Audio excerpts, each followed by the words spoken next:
Assalamualaikum warahmatullahi wabarakatuh. Gimana kabarnya anak-anak hari ini? Semoga kita selalu diberikan kesehatan. Amin. Pak Sofian absen dulu. Ada Muhammad Alfi, Adrian, Cahyono, Putri, Dwi Sarofah. Alhamdulillah hadir semua. Minggu kemarin kita sudah belajar tentang membahas tentang wudhu, membahas tentang ibadah-ibadah yang lainnya. Nah, sekarang kita beda lagi babnya. Ya, walaupun kita sudah beda babnya, tapi pelajaran yang kemarin itu jangan dilupakan. Kita udah belajar nih minggu kemarin bagaimana cara wudhu, mulai dari niat sampai dengan mengusap kaki atau membasuh kaki. Itu jangan sampai dilupakan, diingat-ingat mulu mana yang namanya rukun, mana yang dimana syarat, mana yang dimana kewajiban, dan yang lainnya. Kalau sekarang itu pelajarannya beda, yaitu pelajarannya tentang meningkatkan iman kepada Allah melalui sifat-sifatnya Allah, yaitu berupa Asmaul Husna. Nah, siapa di sini yang udah hafal Asmaul Husna? Mulai dari Ya Allah, Ya Rahman, Ar-Rahman, Ar-Rahim, Al-Malik, Al-Qudus sampai 99 itu dinamakan sifat Asmaul Husna yang kita kenal itu, atau sifat-sifat Allah itu. Nah, sekarang kita membahas tentang meningkatkan iman. Nah, Pak Sofyan, iman itu apa sih? Nah, iman yang dinamakan iman, al-imanu, al-yaqinu bil qalbi walisa wa yakinkan dalam hati, mengucapkan dengan lisan, dan juga melakukan dengan perbuatan. Al-yakin, yakin bil qalbi wa iqra'u bil lisan wa af'alu bil af'al. Jadi harus diyakini, diucapkan, dan juga dilakukan. Tidak cukup saja kita meyakini tapi tidak mengucapkan. Tidak cukup saja sudah meyakini, diucapkan tapi tidak dilakukan. Contohnya, yang pertama kita Sahadat bersaksi bahwa tiada Tuhan selain Allah, Nabi Muhammad adalah utusan Allah, sudah diyakini di dalam hati. Tapi kalau misalkan walaupun kita yakin, tapi kalau nggak diucapkan secara ucapan lisan, itu tetap tidak dinamakan iman. Jadi harus diucapkan, diyakini dalam hati, diucapkan. Oh, Pak Sofian, gimana kalau misalkan ada orang yakin, diucapkan, tapi tidak dilakukan?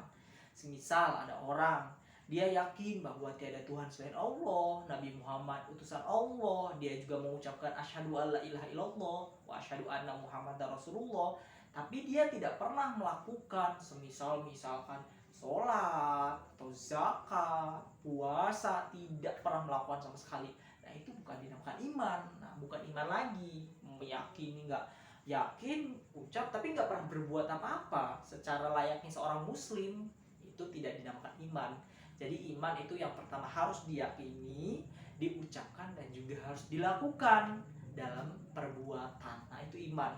Iman ada banyak jenis iman, dan juga iman manusia salah satu iman yang bisa berubah ya. Ada iman yang naik terus, ada iman yang turun terus, ada iman yang start terus, ada yang iman naik turun. Nah, itu beda-beda. Salah satunya iman yang naik turun itu ya kita iman, yaitu imannya para manusia. Ada yang imannya terus sama satu garis, nah itu imannya para malaikat. Ada yang imannya naik terus, nah itu imannya para nabi. Ada juga imannya para turun terus, orang-orang kufur, orang-orang musyrik. Nah, kita sebagai manusia, kalau misalkan ya namanya manusia, imannya naik dan turun, pasti kan anak-anak juga kadang, oh hari ini Pak Sofyan saya itu senang ibadah, oh hari ini saya senang sholat, oh hari ini anak-anak sekarang selalu seneng, besoknya males sholat, males ngaji, dan males yang lainnya. Nah, itulah iman manusia, kadang naik dan juga kadang turun. Oke, kita bahas tentang mengimani, meningkatkan keimanan melalui sifat-sifat Allah yang ada di dalam Asmaul Husna. Di sini wallahul ladzi la ilaha illahu ar-rahman ar-rahim. Dialah Allah yang tidak ada Tuhan melainkan Dia. Tidak ada Tuhan selain Allah, dan Nabi Muhammad adalah utusan Allah. Makanya kita harus bersaksi bahwa oh Tuhan itu ya Allah doang, nggak ada Tuhan selain Allah. Kita harus percaya di dalam hati. Yang kedua, sifat Allah di situ ada Ar-Rahman, yang maha pengasih. Yang maha pengasih, yang kasihnya tak pilih kasih. Nah, biasanya kalau ceramah-ceramah gitu, ya Allah Ar-Rahman yang maha pengasih, yang tidak pernah pilih kasih. Mau itu dia kaya, mau itu miskin, mau itu ganteng, mau itu cantik, jelek, miskin, dan yang lain sebagainya. Allah selalu mempunyai sifat Ar-Rahman, maha pengasih kepada siapa saja. Enggak mandang tadi, mau dia kaya, mau miskin, mau apa saja, tetap Allah memberikan kasih.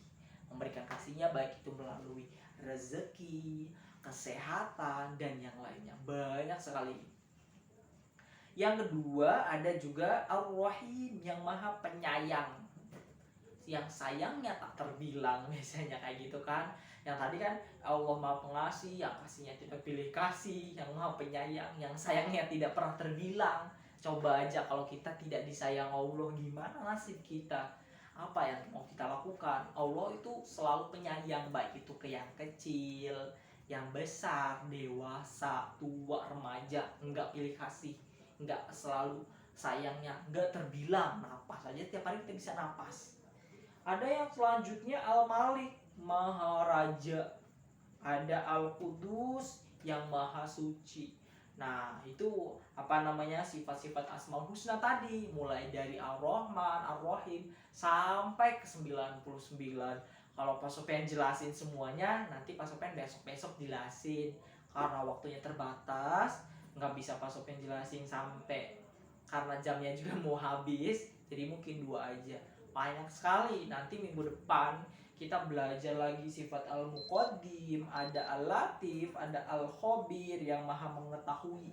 Mau kita tinggal di gua, mau kita tinggal di tempat yang gelap pun, Allah itu maha mengetahui. Nah, itu pelajaran hari ini.